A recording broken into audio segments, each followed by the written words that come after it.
Nicole Collins and Meliana Adams. Aloha mai kako. My name is Catherine Patricia Benjamin. I bear both of my grandmother's names. There are people in my lineage, there are ancestors that I can be proud of, and unfortunately there's a whole lot more of them that I cannot be proud of. I am in opposition to UH's proposed rules because by nature, they are seeking out to, in a vague way, criminalize those people who are the least criminal I've ever met. Being born and raised in Chicago, I grew up watching everyone around me like frogs in a boiling pot of water. Systemic racism. We knew about mass extinction 30 years ago. My mother taught me about mass extinction when I was 5 years old.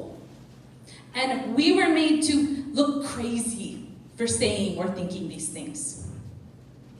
The systemic racism that America has perpetuated, the ongoing and continued genocide of all people in which the US comes in contact with, whether they occupy their lands or not.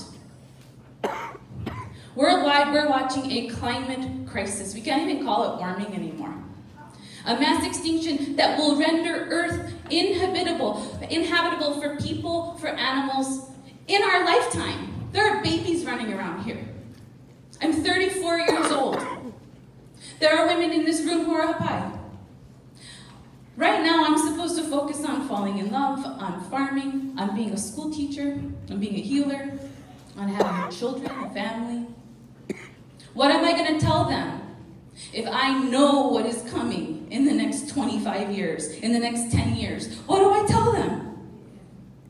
I'm a birth worker. I watch babies get born into this world, and tomorrow is a little first birthday kapu ana, and he is who I should be focusing on right now. But instead, every day of our life, we're not even experiencing PTSD anymore.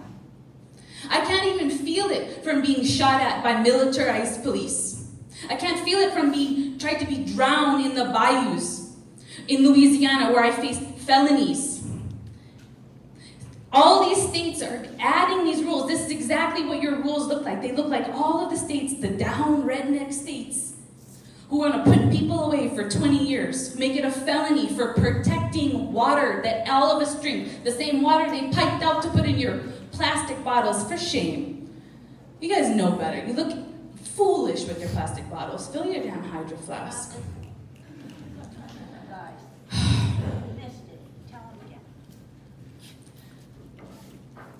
I want to know, as a so-called educational institution, and you can ask the people who actually make decisions, because I know it's not always you. Do you want to shoot rubber bullets and pepper spray our kupuna? Yes. Do you want to be a lesson in all the teachers in this room, in our history lessons, where we talk about who stood up? We talk to all our children about civil disobedience, and they're the heroes. And then again and again, generation after generation, you're going to stand up and be the ones who put people in kennels. It's a turning point on Earth. It's a turning point where we have got to prioritize not just our survival, but the survival of the biodiversity on this precious planet. We don't have time anymore.